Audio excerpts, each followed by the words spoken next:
vous inviter à tourner dans 2 Thessaloniciens.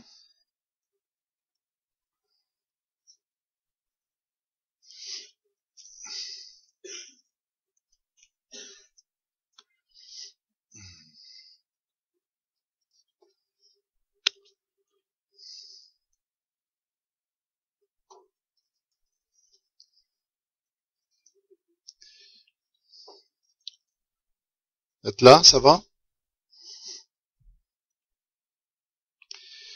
En ce qui concerne le retour de notre Seigneur Jésus-Christ. 2 Thessaloniciens, chapitre 2, verset 1.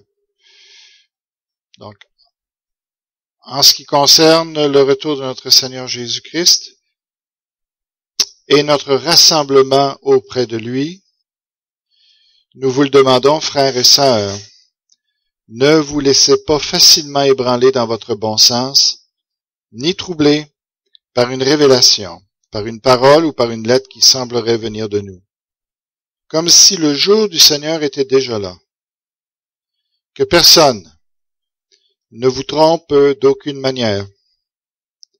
En effet, il faut que l'apostasie arrive d'abord et qu'apparaisse l'homme de péché, le fils de la perdition, l'adversaire qui s'élève contre tout ce qu'on appelle Dieu ou qu'on adore. Il va jusqu'à s'asseoir dans le temple de Dieu en se proclamant lui-même Dieu. Je vous invite maintenant à tourner dans Apocalypse chapitre 11.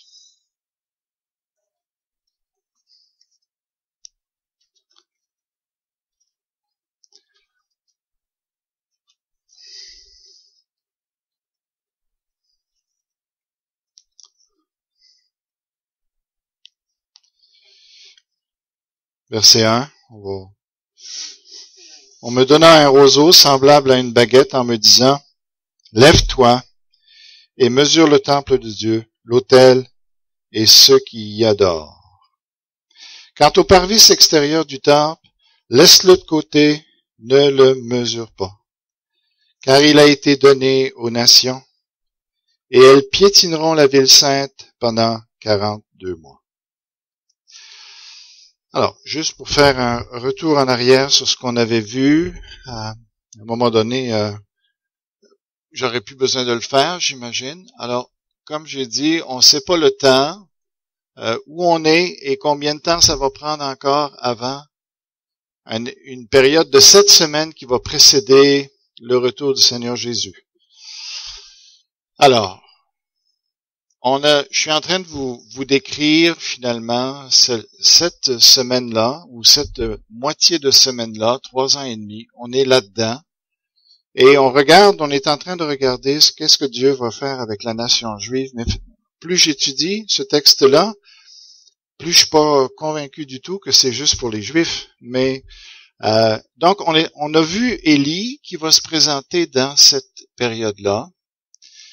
Élie, c'est un prophète de l'Ancien Testament et les prophéties bibliques nous montrent qu'il doit revenir pour la fin, pour préparer le peuple de Dieu et Jésus-Christ. Maintenant, on est en train de voir les 2 témoins. Qui sont-ils? On a déjà commencé depuis 2 semaines à regarder qui ils peuvent être et ce qu'ils vont faire. Donc, on va continuer ce matin à regarder cela.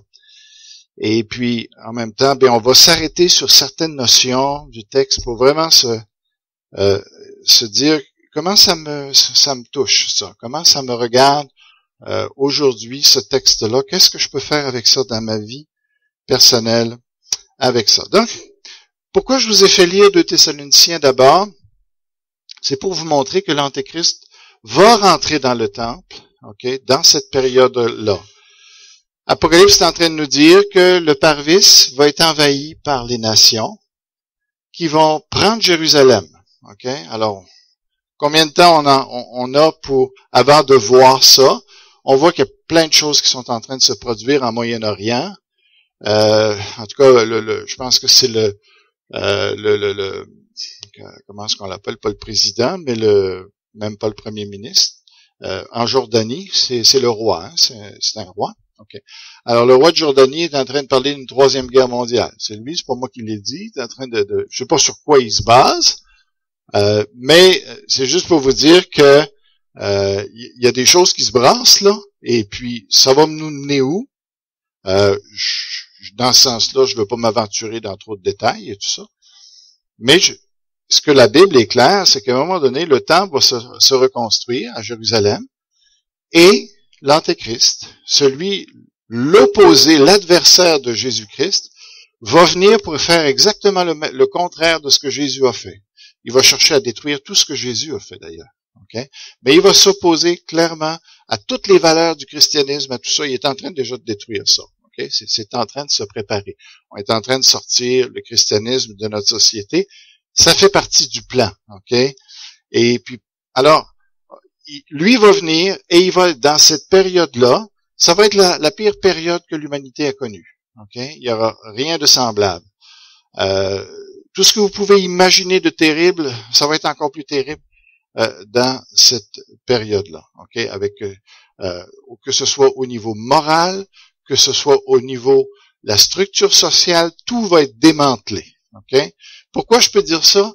Parce que si c'est l'Antéchrist ou l'Antichrist, il va venir pour faire exactement le contraire de ce que Dieu fait. Alors, puisque Dieu, c'est un Dieu d'ordre, lui, il va venir pour mettre le désordre. Puisque Dieu est un Dieu d'amour, ça va être une période de haine, etc. Okay, vous comprenez le point? Et donc, ça va être une période, ici, où il va...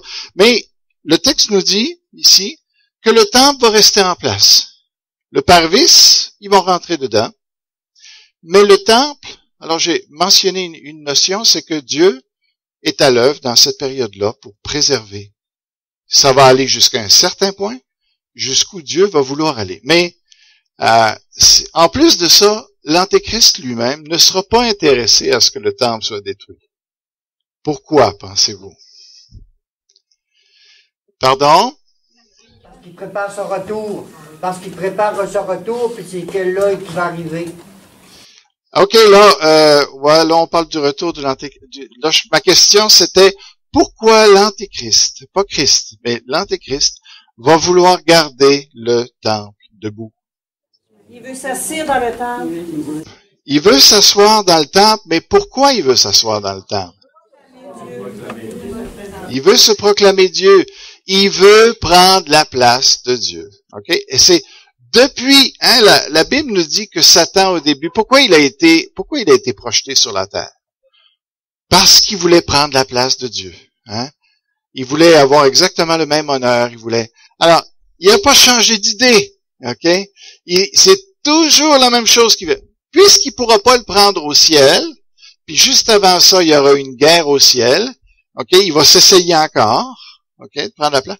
Eh bien, il aurait été projeté sur la terre. Qu'est-ce qu'il va vouloir faire sur la terre? Exactement la même chose. Il va vouloir prendre la place où Dieu a été. Vous comprenez? Dieu a toujours été. Il peut pas prendre le cœur des croyants. Hein? Nous sommes le temple de Dieu. Alors, tout ce qui lui reste pour pouvoir le prendre, OK, et dire j'ai vaincu Dieu, OK, eh bien, c'est le temple à Jérusalem physique, OK? Alors, c'est pour ça que lui-même ne sera pas intéressé de le détruire, OK? Parce que ça va être une meilleure façon pour lui d'aller dire, voilà, je suis meilleur que Dieu, j'ai triomphé de Dieu, OK? Soyez mes adorateurs, OK? Alors, c'est son plan. Alors, maintenant, on va regarder pourquoi je vous donne ce contexte-là. Pour vous montrer que les deux témoins, et j'en suis absolument convaincu, vont être ici, dans cette période-là. Pourquoi? Pour faire opposition, justement, à l'Antéchrist. Ça va être vraiment une pierre dans le soulier de l'Antéchrist. Ces deux-là, je peux vous dire, ils vont être une souffrance pour l'Antéchrist. OK? Et on va voir de quelle manière, on a commencé déjà à le voir, mais on va lire un petit peu plus loin. Et puis là, on va juste méditer sur ce qu'on découvre dans ce texte-là pour notre vie personnelle aussi. Verset 3. Je donnerai à mes 2 témoins le pouvoir de prophétiser. Habillés de sac pendant 1260 jours. C'est exactement la même période. J'ai déjà dit ça la semaine passée, donc je ne reviendrai pas sur beaucoup de détails que j'ai dit.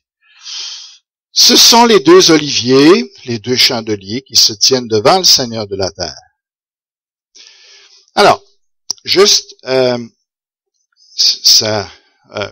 pour arrêter là un petit peu, et puis on va regarder un petit peu ce qui se passe ici. Alors, est-ce que vous savez ce que c'est de prophétiser? Alors, ici, on va voir la chose que Dieu est un Dieu qui est un Dieu équipeur. Okay? Je veux que vous gardiez ça. C'est dans les messages que je vais vous donner, j'ai le goût de vous parler de qui est Dieu. Et parce que je crois que c'est, puisqu'on est à la recherche d'être semblable à Jésus-Christ, alors je vais vous révéler tranquillement, par petites doses, qui est Jésus. Alors, Jésus est un équipeur. Okay? Puis on va le voir dans ce texte-là. Il veut nous équiper. Okay? Alors, tout d'abord, je vous pose la question, c'est quoi, parce qu'il y a toutes sortes d'idées là-dessus. C'est quoi un prophète? Ça fait quoi un prophète? Le savez-vous? Ça annonce des vérités. Parle au nom de Dieu, oui. Il encourage. Il annonce le plan de Dieu. Il annonce le plan de Dieu. Il parle au prophète, puis lui, il transmet l'information. C'est un porte-parole de Dieu, c'est une autre façon de le dire. Okay.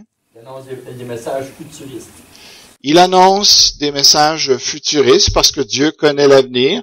Si vous lisez le livre d'Ésaïe, Dieu se targue de dire « Je suis le seul qui peut dire l'avenir sans se tromper absolument. » Okay?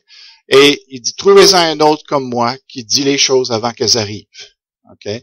Donc oui, il y a un élément un prophète, c'est quelqu'un qui dit des choses futuristes. Oui, il n'y a pas que ça.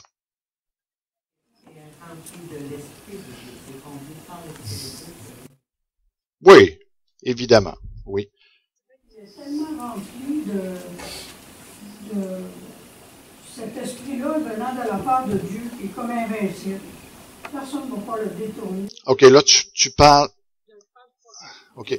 En général? Ils ont voulu le tuer, mais je ne suis pas capable de me taire de ma bouche. Oui. C'est plus ou moins vrai, ce que tu dis. Quelqu'un ne peut pas l'acheter ou ça, ce qu'il dit. Dans son cœur, il est sûr que ce qu'il dit vient de Dieu. Oui. Je vais juste te dire bibliquement ce que ça dit, OK? Bibliquement, si s'en tient à Dieu, tu as raison de dire ça, OK? Mais on va trouver plusieurs prophètes dans l'Ancien Testament qui justement ont trahi Dieu et qui se sont laissés impressionner par les hommes et puis qui se sont détournés. Tu as ce prophète-là qui est mort, justement, OK? Parce que... Alors, en tout cas, je peux pas faire une étude complète du sujet de la prophétie. J'ai déjà fait ça avec vous de toute façon. Alors, on peut aller voir le texte, mais dans Jean 4, qu'est-ce qu'on voit? Qu'est-ce que la Samaritaine comprenait de ce qu'est un prophète? Il disait son passé. Il disait son passé. Il parlait de son passé, son moment présent. Il connaît les secrets. Oui, alors il connaît les secrets, oui. C'est par rapport à Nostradamus, mais c'est comme un prophète, parce qu'il a dit quand même beaucoup de choses qu'on voit quand même. Alors, est-ce que c'est un prophète? Alors, est-ce que il y a plusieurs questions. Est-ce que c'est un prophète de Dieu ou est-ce que c'est un autre genre de prophète? OK. Alors, je certainement pas que je l'identifierais comme un prophète de Dieu. Est-ce qu'il est clairement un prophète? Il semble avoir dit beaucoup de choses qui sont interprétables de plein de façons différentes.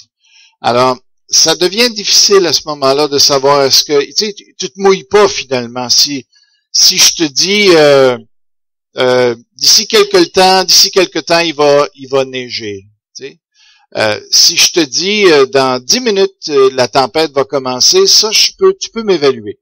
Mais si je te dis d'ici quelque temps il va neiger, je me suis pas trop enneigé moi-même, pour pas dire mouillé. D'accord? Tu comprends l'idée? Donc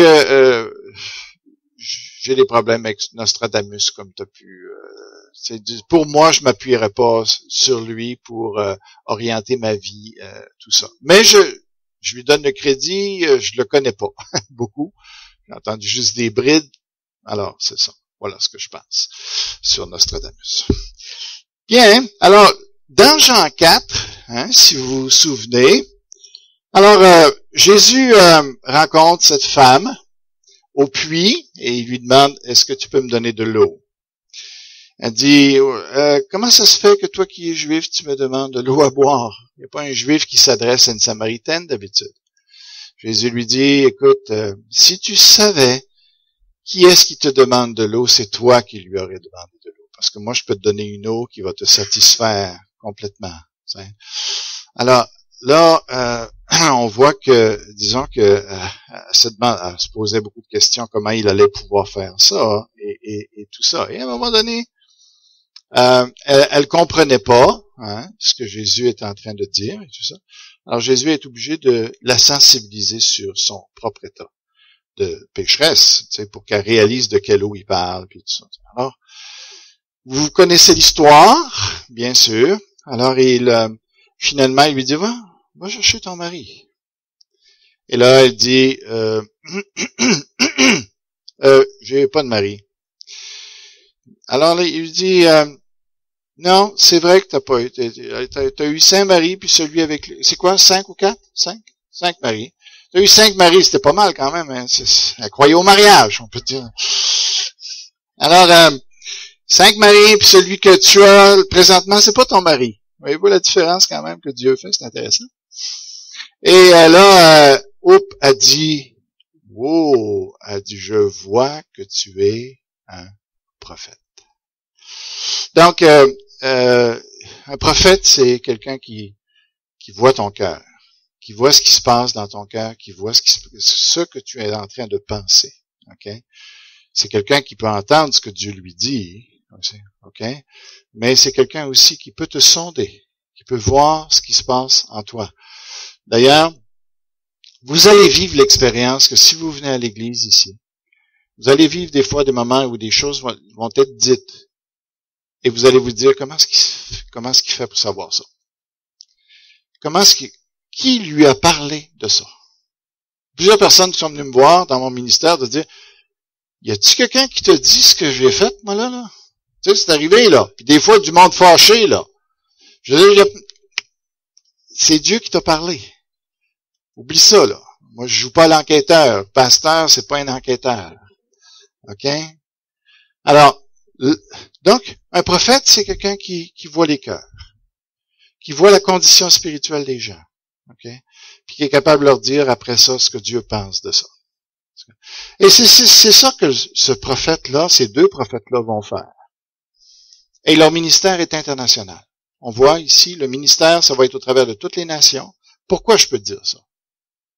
Bien, parce que c'est toutes les nations qui vont être fâchées après eux autres. Vous remarquez le texte? On va le lire un peu plus. Toutes les nations vont vouloir les tuer. Parce il va dénoncer clairement ce qui est en train de se passer dans tel ou tel pays, dans les politiques de tels dirigeants. Jésus a été dire, laissez faire ce renard-là, en parlant d'Hérode. Bien, les prophètes vont dire, ça, ces dirigeants-là, voilà ce qu'ils sont. Ouais.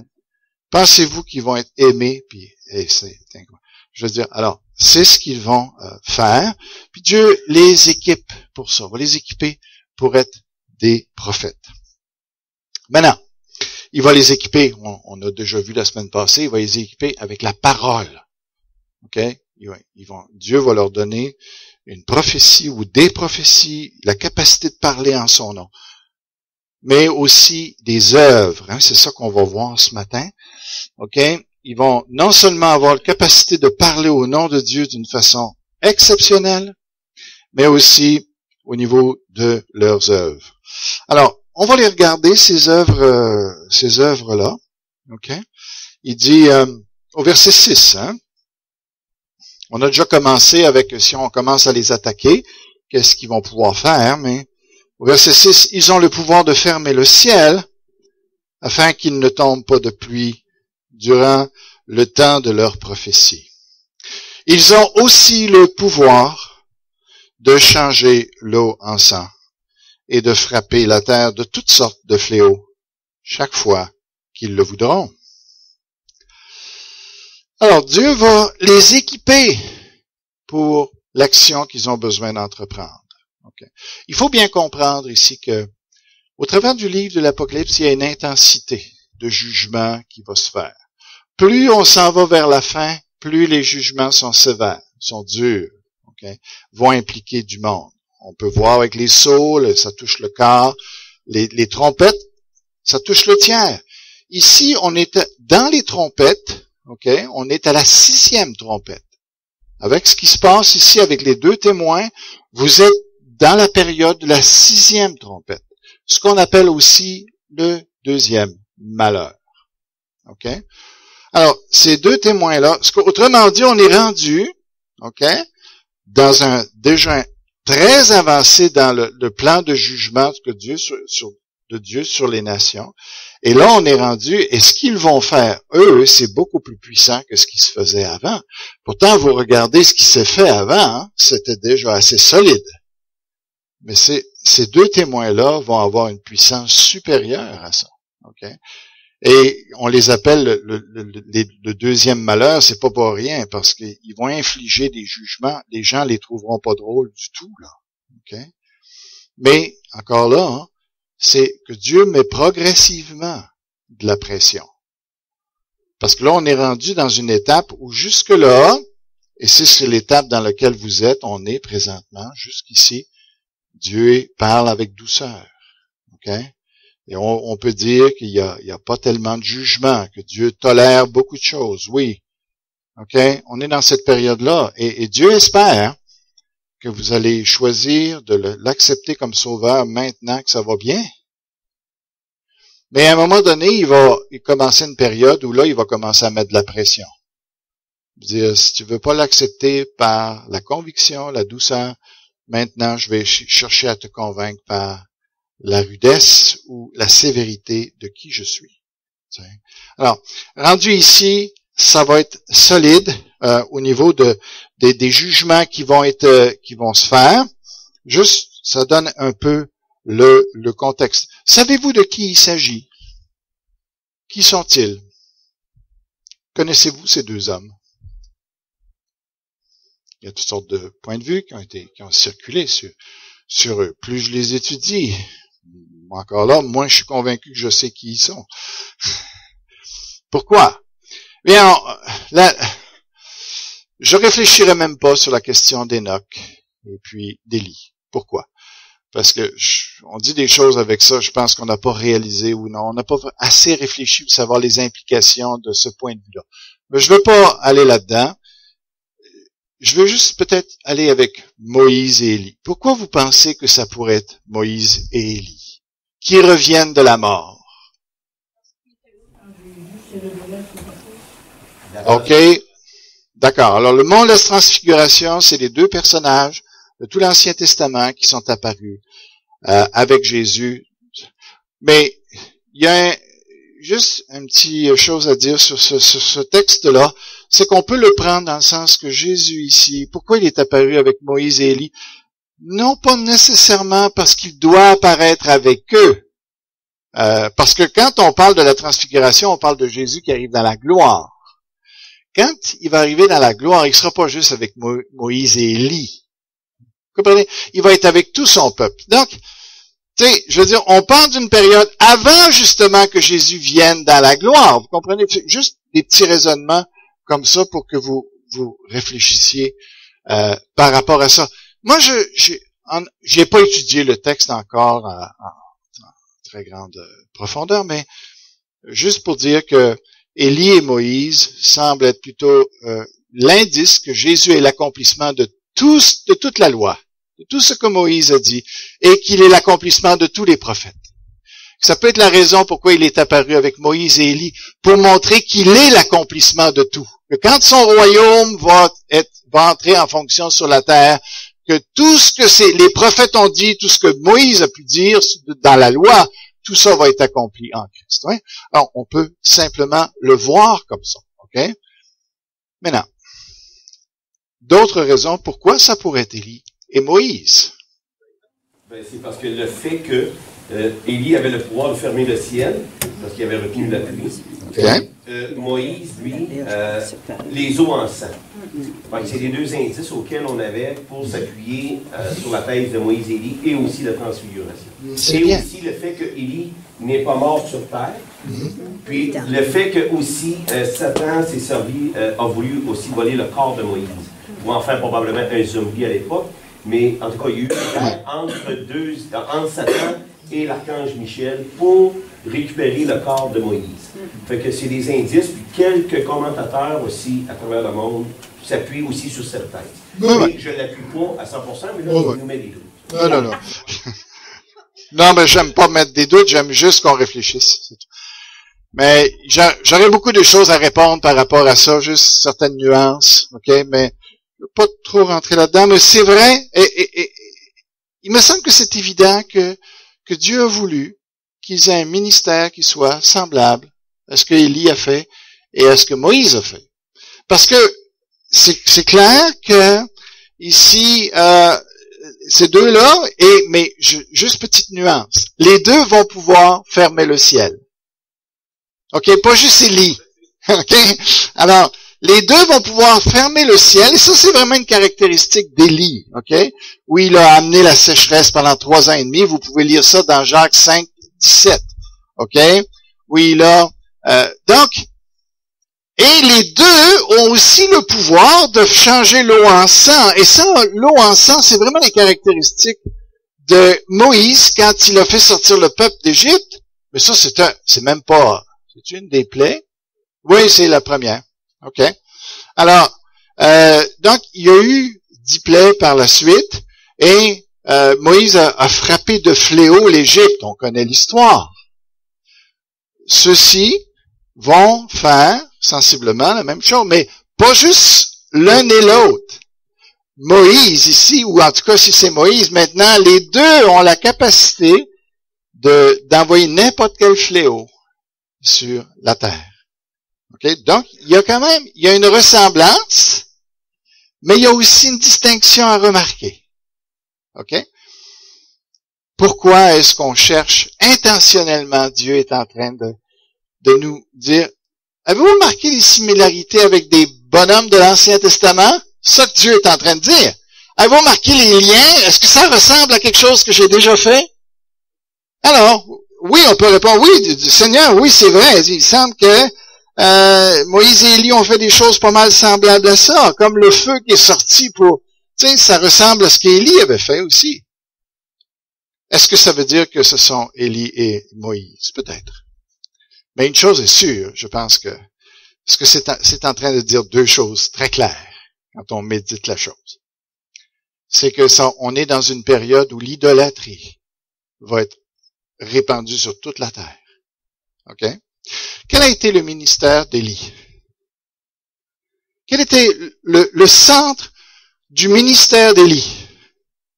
Hein? L'idolâtrie. Combattre l'idolâtrie. Mettre à terre l'idolâtrie. Si vous lisez, parce que là j'emploie une autre Bible, mais vous allez voir, je pense que je vais le trouver quand même, mais chapitre 9, oui, au verset 20, hein? 9-20, oui, dans l'Apocalypse. J'ai pas endormi trop de monde encore, ça va?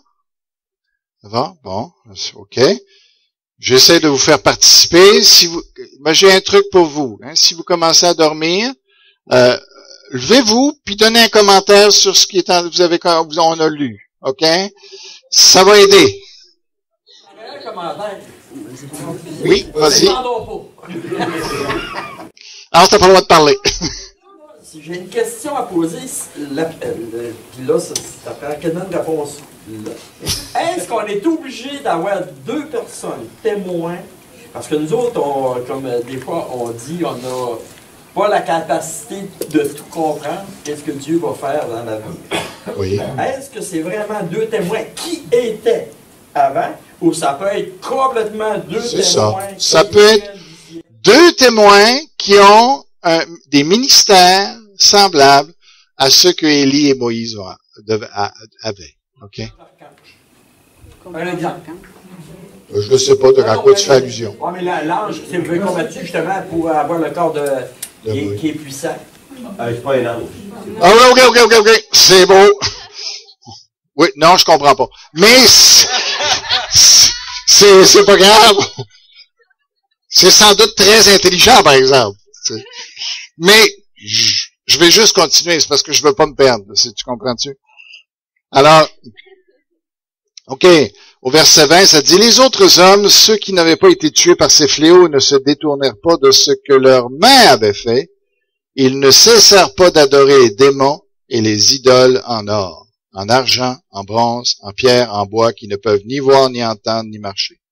Ils ne se repentirent pas de leur meurtre, ni de leur sorcellerie, ni de leur immoralité sexuelle, ni de leur vol. » Alors, une des raisons pourquoi on l'identifie à Élie, okay, c'est qu'ils vont combattre l'idolâtrie, qui va être une idolâtrie sans précédent sur la terre.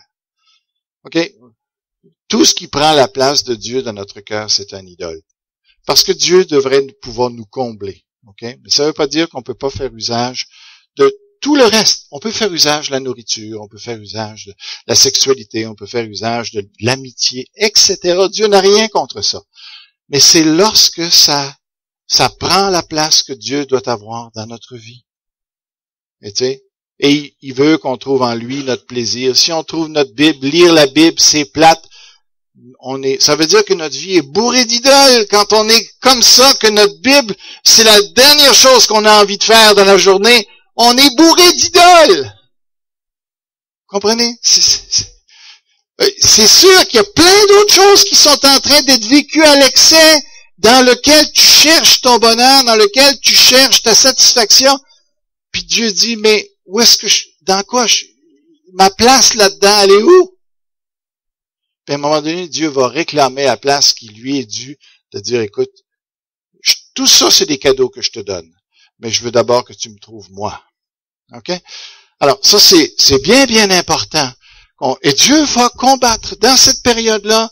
Il va dire aux hommes, maintenant c'est assez vos idoles. Maintenant c'est assez de me bouffer comme des cochons, tu sais, puis de pas penser aux autres, puis dans tout ça, de même pas me remercier pour la nourriture que je vous donne, c'est assez. Et etc. pour le sexe, etc. pour les loisirs, pour le sport, pour n'importe quoi. Dieu va dire, là, je prends ma place. OK?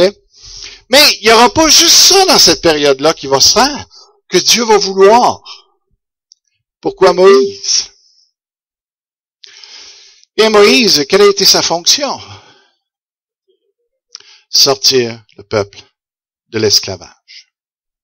Et voilà ce que Dieu va vouloir faire dans cette période-là, à l'aide de ces deux témoins-là, dans un ministère international, c'est que là, maintenant, il va aller chercher les derniers élus. OK? Et là, il va préparer, ça va être une période où là, il prépare son peuple pour le sortir. Et les nations vont pas vouloir que les gens sortent. OK? Que ce soit les Juifs. Ça se peut très bien que juste avant ici, parce que quand l'Antéchrist va rentrer, tous les Juifs vont être déportés. Tous les Juifs vont avoir fui au travers des nations. OK?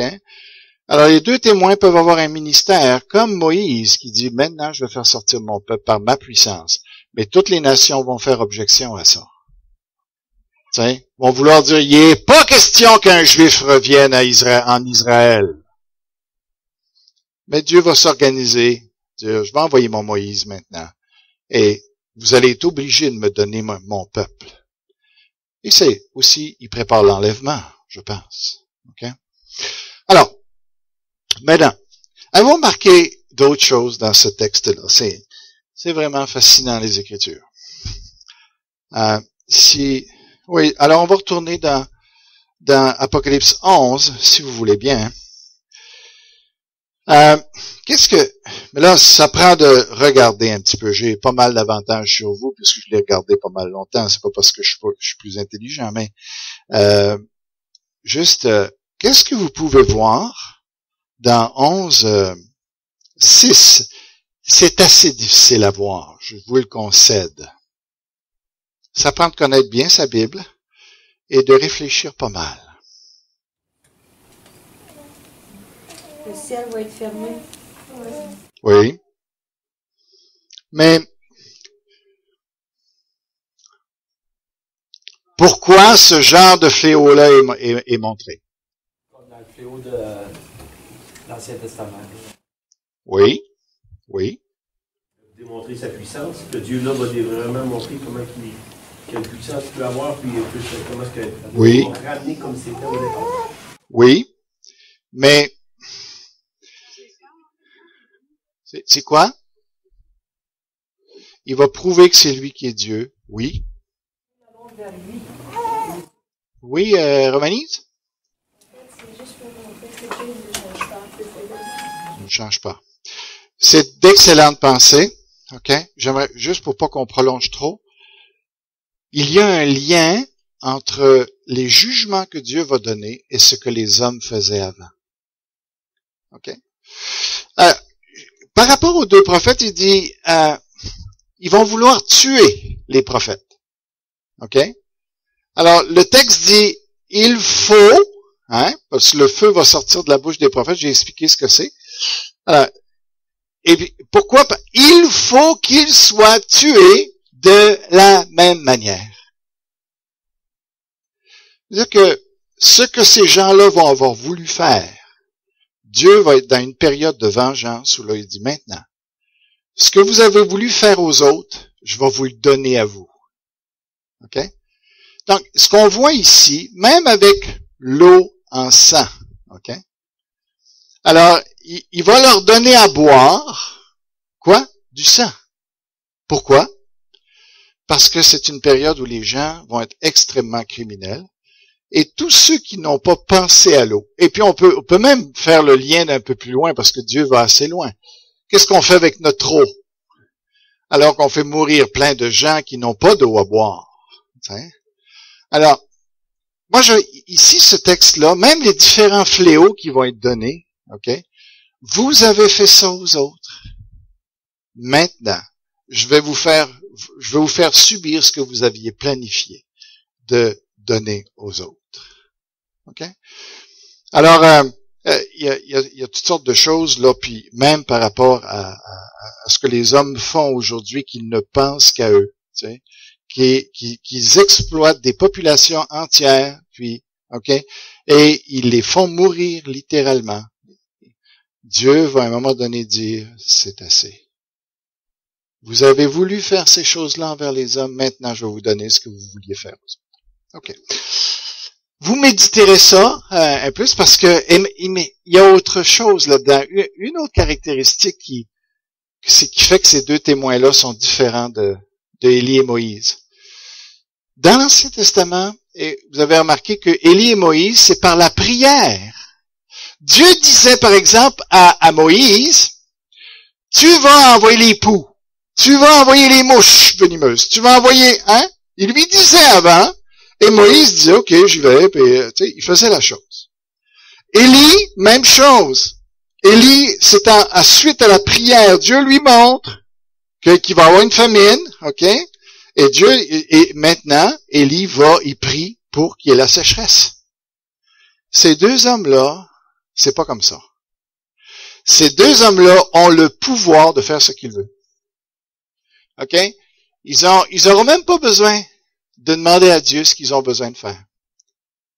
Chaque fois qu'ils le voudront.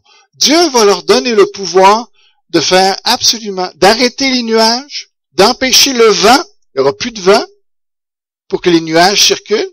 Ils vont arrêter ça. Un tremblement de terre, s'ils veulent un tremblement de terre, il y aura un tremblement de terre qui va se faire. Une sécheresse dans ce pays-là, une guerre qui va éclater. Ils ont tout pouvoir. Vous imaginez le pouvoir que Dieu donne à ces hommes-là pour le jugement? Je veux dire, je comprends que les hommes vont les détester à mort. Et une des choses qui montrent qu'ils sont invincibles. On a vu ça un peu la semaine passée. Qu'est-ce que les hommes, vous pensez, vont imaginer pour les éliminer? Tout! Tout ce qui peut être pensable de la puissance de l'humanité pour détruire ces gars-là, et malgré tout ça, ils n'arriveront pas à les toucher. Sauf quand Dieu va dire, OK. Qu'est-ce qu'on apprend de ça? Pour votre vie. Dieu veut vous équiper. Il veut vous équiper pour le témoignage. OK? Dieu a toute possibilité de vous donner des pouvoirs inimaginables. Mais Dieu, la plupart du temps, ne donne que des petits dons. Parce qu'on est beaucoup trop orgueilleux. OK? Alors, il fait très attention. Ne cherchez pas des grandes choses. La Bible nous dit de chercher des petites choses. Servez avec les petits dons que vous avez. Et ne cherchez pas des grands miracles. Ne cherchez pas des grandes manifestations. Ne pensez pas que Dieu se tient dans les grandes manifestations. C'est le piège de plein de chrétiens qui cherchent des affaires qui sont extraordinaires, alors que Dieu veut simplement qu'on soit fidèle dans les petites choses. Ce qui impressionne Dieu, c'est que tu donnes un verre d'eau à quelqu'un. C'est-tu assez beau comme image? Nous, on est tous là à chercher des miracles incroyables, puis Dieu nous dit non. Fais juste servir avec les dons que je te donne présentement. Et si je vois que tu es fidèle, peut-être je vais t'en donner d'autres. Mais c'est loin d'être certain. Apprenons à être fidèles dans les petites choses. Apprenons à trouver Dieu dans les petites choses.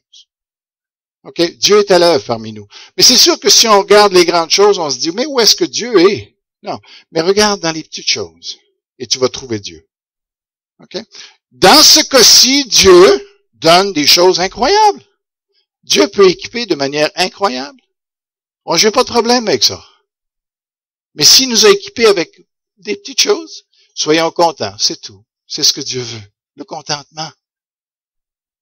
Alors, mais Dieu veut vous équiper. Avez-vous le sentiment de ne pas être à la hauteur dans votre vie personnelle? Il y a deux explications à ça. Ou bien vous n'êtes pas à la place que Dieu voudrait que vous soyez. Parce que Dieu même, il vous a tissé dans le ventre de votre maman. Puis il vous a donné les capacités pour la tâche qu'il voulait que vous remplissiez. Et c'est sûr que si vous êtes fou des hauteurs, et puis vous allez peut-être devenir un aviateur, mais si tu as le vertige, tu te ramasseras pas pour comme monteur de ligne. Dieu a déjà déterminé ton futur par ce que tu es, par ce qu'il a fait dans le ventre de ta mère. Et il faut juste trouver les intérêts puis les dons que Dieu nous a donnés pour être dans la volonté de Dieu. C'est une grâce. Dieu t'a déjà façonné. OK? Alors, si tu n'es pas heureux dans ton travail, si tu n'es pas performant dans ce que tu fais, ça se peut que tu sois pas à ta place. Il y a beaucoup de stress aujourd'hui qui se vit parce que les gens ne sont pas à leur place. Ils ont regardé le salaire, puis ont dit, le salaire m'intéresse. Mais ils n'ont pas regardé ce qu'ils étaient pour travailler avec dans quoi ils étaient bons. Travaille dans ce que tu es bon. Reconnais la souveraineté de Dieu avec les qualités qu'il t'a données, puis travaille là-dedans. Maintenant, pour le niveau spirituel, pour le témoignage, c'est la même chose aussi. Dieu est un équipeur. Alors, si vous êtes à votre place, vous allez éviter énormément de stress. Vous allez être un homme heureux ou une femme heureuse parce que vous allez fonctionner avec ce que Dieu vous a donné. Et l'autre chose, possibilité, c'est que peut-être vous n'allez pas suffisamment chercher la grâce de Dieu qui veut vous équiper pour la tâche. Peut-être vous êtes à la bonne place dans ce que vous faites. Mais vous sentez que le défi des fois est grand, ce qu'on met sur vous, et ça vous stresse. Bien, dans ce temps-là, il faut aller devant Dieu. Dire, Seigneur, tu vois que la tâche est en train de me dépasser. Tu es un Dieu qui équipe. J'aimerais que tu m'équipes. Seigneur, si je suis encore à la place que tu as pour moi, eh bien, je te demande que tu m'équipes. Et Dieu a dit ça à Timothée. Il a dit, parce qu'il voyait que Timothée n'était pas à la hauteur de sa tâche, il devait remplacer Paul. Puis, Paul l'a encouragé en lui disant, Dieu va te donner de l'intelligence en toutes choses pour le ministère qu'il avait besoin de faire. Donc, si vous êtes à la place que Dieu, vous devriez être quelqu'un d'heureux, quelqu'un qui saisit la grâce de Dieu et qui fonctionne bien dans les responsabilités que vous avez. Okay? C'est important de faire le point avec Dieu dans ça. Parce que Dieu est un Dieu équipeur, puis si vous êtes terriblement malheureux dans votre situation, allez devant Dieu. Et vous êtes peut-être pas à la bonne place, puis peut-être que ce serait bon de dire, j'arrête ça là, Seigneur, je vais te faire confiance. Qui ose aujourd'hui arrêter une job parce qu'il réalise qu'il n'est pas dans la volonté de Dieu, parce qu'il réalise qu'il n'est pas à la place, que ça convient pas du tout à ses dons, puis qu'il dit, Seigneur, je te fais assez confiance que tu es capable de me donner ce que... Faut pas faire ça sur un coup de tête, bien sûr. Faut le faire avec conviction, puis avec une conviction que Dieu nous donne. Mais il faut, si Dieu est le Tout-Puissant, il devrait être capable de faire quelque chose, même si on n'a pas d'ouvrage. Puis de vous placer là où vous devriez être. Au lieu d'endurer le stress, parce que il faut la paye. Finalement, on vient à l'église, mais notre Dieu, c'est l'argent. C'est lui qui a déterminé si je reste ou si je reste pas. Dieu est un équipeur. Mais Dieu aussi est un protecteur. Dieu est un protecteur. Vous avez vu, ces gens-là vont essayer tout ce qu'ils peuvent pour les détruire. Et il n'y a aucun moyen qui va être négligé. Ils ne seront pas capables de les toucher. N'est-ce pas incroyable? Ce que je veux vous dire, c'est que si vous êtes à la place, Jésus a dit quelque chose d'extraordinaire. Souvenez avec la maladie de Lazare? Il a fait exprès de rester 2 jours de plus, et tout ça pour qu'il meure comme il faut. Hein? Puis qu'on soit bien sûr qu'il est bien mort. OK? Et les disciples disent, mais tu veux retourner à Jérusalem, mais il n'y a pas longtemps, ils voulaient te tuer. Tu veux retourner là-dedans? Jésus dit, j'ai pas de problème de retourner là-dedans. Parce qu'il dit, quelqu'un qui fonctionne avec la lumière du jour. Quand vous fonctionnez à la lumière du jour, avez-vous peur? Non. Quand on est la nuit, il y a des gens qui tremblent. Il faut absolument qu'il y ait quelqu'un à la maison. Il faut absolument qu'il y ait une lumière allumée. Il faut absolument qu'il y ait un chien. Il faut qu'il y ait quelque chose qui, soit à côté d'eux, parce qu'ils sont pas capables de vivre le noir. Jésus connaissait son monde. Il dit, je sais que vous tremblez dans le noir. Mais il dit, alors il applique ça, il dit, vous savez, quand on marche dans la volonté de Dieu, on bronche sur rien. Il n'y a plus rien qui nous fait peur. Parce que Dieu est là, Dieu nous protège. Mais si on n'est pas dans la volonté de Dieu, par exemple, wow! Là, tu commences à manquer de conviction. Là, tu commences à manquer d'assurance. Là, tu trembles. Alors, je vous pose la question. Êtes-vous, sommes-nous, dans la volonté de Dieu dans ce qu'on fait?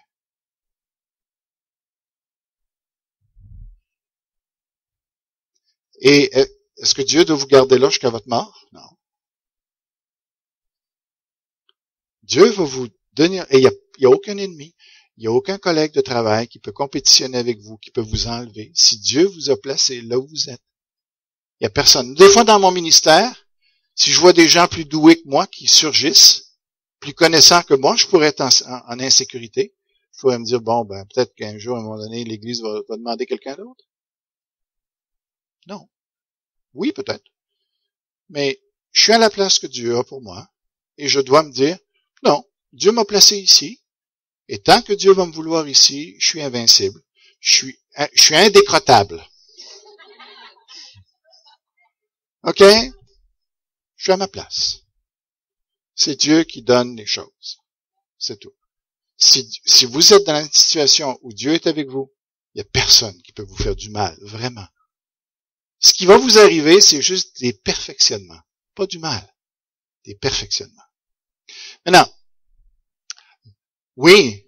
Ce qui me vient en tête par rapport à ce que tu dis, c'est tout simplement, si Dieu est avec nous, qui sera contre nous? Oui. Alors, on devrait être les gens les plus paisibles au monde, les gens les plus sécures au monde, les gens les moins envieux, les moins malhonnêtes, les moins jaloux, les moins en compétition, les gens qui ne guerroient pas. En paix.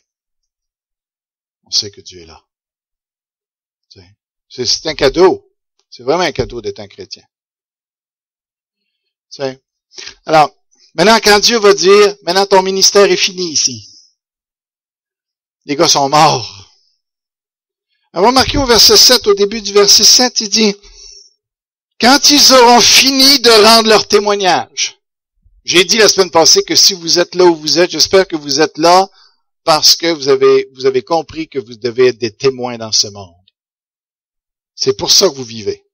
pour être des témoins. Et si Dieu vous a placé là où vous êtes, normalement, ça devrait être pour le témoignage. Alors, ici, après 3 ans et demi, Dieu dit, ce témoignage est fini, les gars. Ouais, mais tu pourrais pas nous trouver une autre place? Oui. Au ciel. On n'avait pas prévu cette éventualité-là. On pourrait pas mourir, par exemple, une crise de cœur durant la nuit. Tiens, on pourrait pas se faire piquer non plus. C'est à la mode, au cas que tu ne le saurais pas, Seigneur, c'est à la mode de ce temps-là se faire piquer ça pourrait pas être ça. Alors Dieu, non, il dit non, ça va être l'Antéchrist qui va vous faire mourir, les gars. Il va vous faire la guerre. Ça suggère que peut-être que s'il va y avoir un combat assez sérieux. Mais finalement, le texte dit qu'il va être vainqueur. Qu'est-ce que c'est que ce Dieu-là qui permet que ces 2 témoins qui étaient si efficaces que ça, ces 2 témoins-là, que Dieu va accepter qu'ils soient tués finalement, et que les autres, qu'est-ce qu'ils vont faire? Ils vont même pas vouloir qu'on les enterre. Pourquoi? Parce qu'ils vont se moquer d'eux autres.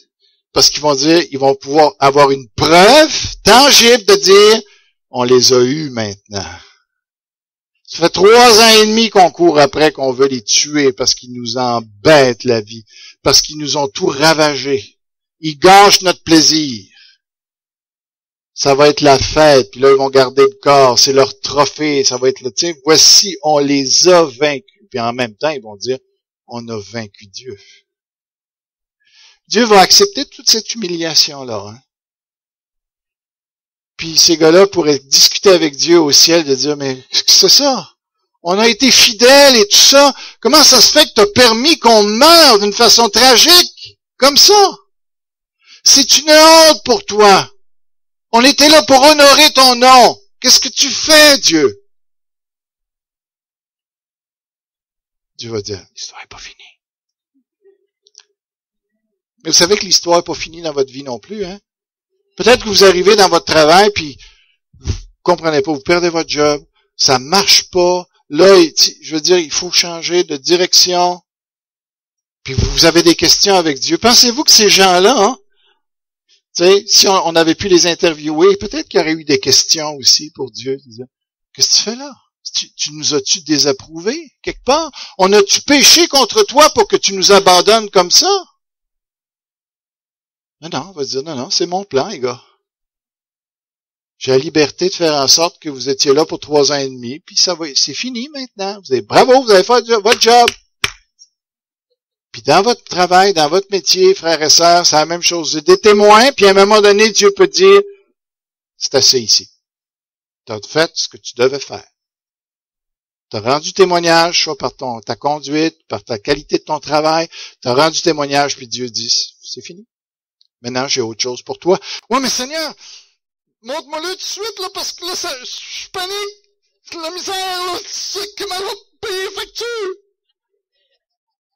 La famille, ma femme va me regarder comme un bon à rien. Qu'est-ce que t'as fait encore? De faire mettre dehors. L'histoire n'est pas finie. Dieu a ressuscité ces gars-là. Puis je termine avec ça, pour 3 raisons.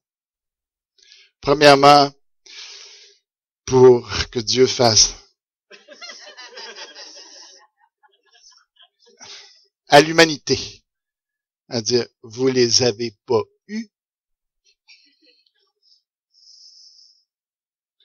C'est moi qui ai gagné.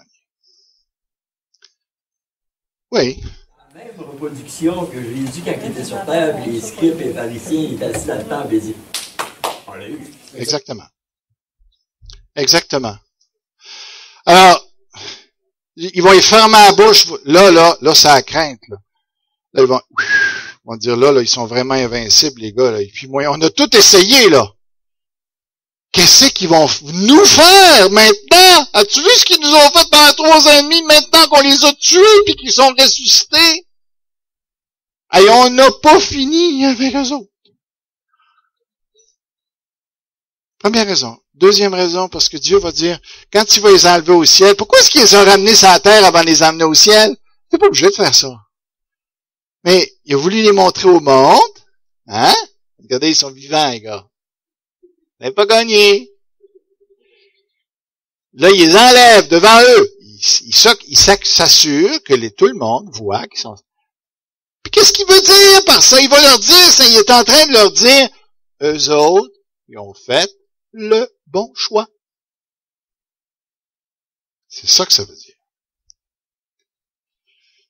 As-tu mis ta foi en Jésus-Christ? Vas-tu monter au ciel quand ça va être la fin, quand ça va être la fin de ta vie? Ces gars-là, ils ont fait le bon choix, puis Dieu va les recevoir dans la gloire. As-tu fait le bon choix? Y crois-tu à l'histoire?